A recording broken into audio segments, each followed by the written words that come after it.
बिस्मिल्लाहिर्रहमानिर्रहीम। खलीफा अव्वल हज़रत अबू बकर सदीक़ रज़ी अल्लाह ताला अन्हो रसूल करीम के वसाल के बाद मुसलमानों के खलीफा चुने गए तो आपने नबूवत के झूठे दावेदारों के खिलाफ इल्म जिहाद बुलंद किया और नबूवत पर नक़ब लगाने वालों को कैफ़र किरदार तक पहुँचाया। हज़रत अबू बकर सदीक़ ने अपनी वफ़ात से कबल हज़रत अली रज़ी अल्लाह ताला अन्हो को वसीयत फरमाई थी कि उनको आखिरी गुस्ल हज़रत अली दें। हज़रत अबू बकर सदीक़ के सफ़र आहरत के हवाले से अपने एक बयान में मारूफ आलिम दीन साक़िब रज़ा मुस्तफ़ाई का कहना था कि हज़रत अली वो शख्सियत थे जिन्होंने नबी करीम को वसाल के बाद गुस्ल दिया था। हज़रत अली रज़ी अल्लाह ताला अन्हो फरमाते हैं कि गुस्ल के वक़्त कुछ पानी आपके चश्महानों में ठहर गया। पहले तो मैंने उस पानी को रुई से साफ़ करने का सोचा, मगर फिर ख्याल आया कि ऐसा पानी मुझे और कहाँ मिलेगा। मैंने फिर होंठ करीब करके उस पानी को नोशे जान कर लिया। हज़रत अली रज़ी अल्लाह ताला अन्हो फरमाते हैं कि वो पानी नोश करने के बाद मेरा सीना अलूम मार्फत का हज़ीना बन गया। हज़रत अबू बकर सदीक़ ने भी वसीयत फरमाते हुए हज़रत अली से फरमाया था कि ऐ अली, जब मैं फ़ौत हो जाऊं तो जिन हाथों से रसूल करीम सल्लल्लाहु अलैहि वसल्लम को गुस्ल दिया था उन्हीं हाथों से मुझे भी गुस्ल देना, और ये भी वसीयत की कि मुझे नया कफन न देना, मुझे फटे पुराने कपड़ों में कफन देकर दफन कर देना, इसलिए कि नए कपड़ों का हकदार मरने वाले से ज़्यादा जीने वाला है।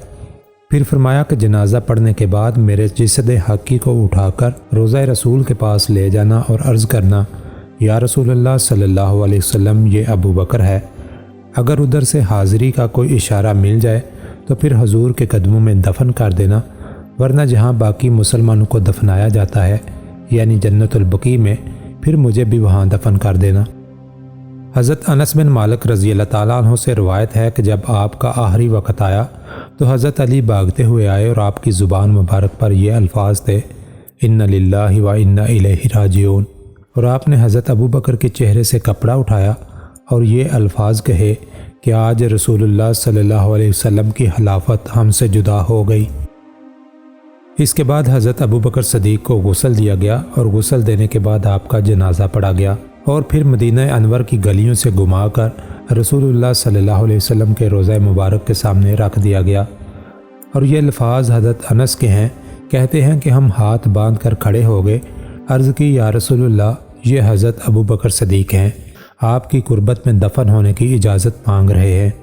तो फिर हमने दुरूद शरीफ पढ़ना शुरू कर दिया। हज़रत अनस रज़ी अल्लाह ताला अन्हु फरमाते हैं कि रोज़ा रसूल का दरवाज़ा बंद था और ताला लगा हुआ था।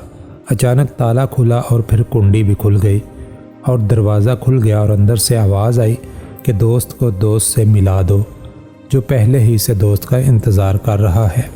हज़रत अनस फरमाते हैं कि फिर रसूलुल्लाह सल्लल्लाहु अलैहि वसल्लम की कुर्बत में सैयदना सदीक़ अकबर की तदफीन कर दी गई। दोस्तों, उम्मीद करते हैं आपको ये वीडियो पसंद आई होगी। वीडियो को लाइक करते हुए दूसरों के साथ शेयर ज़रूर करें। अगर आप हमारे चैनल पर नए हैं तो इस चैनल को ज़रूर सब्सक्राइब कर लें ताकि इस तरह की मज़ीद इन्फॉर्मेटिव वीडियो आपको मिलती रहें।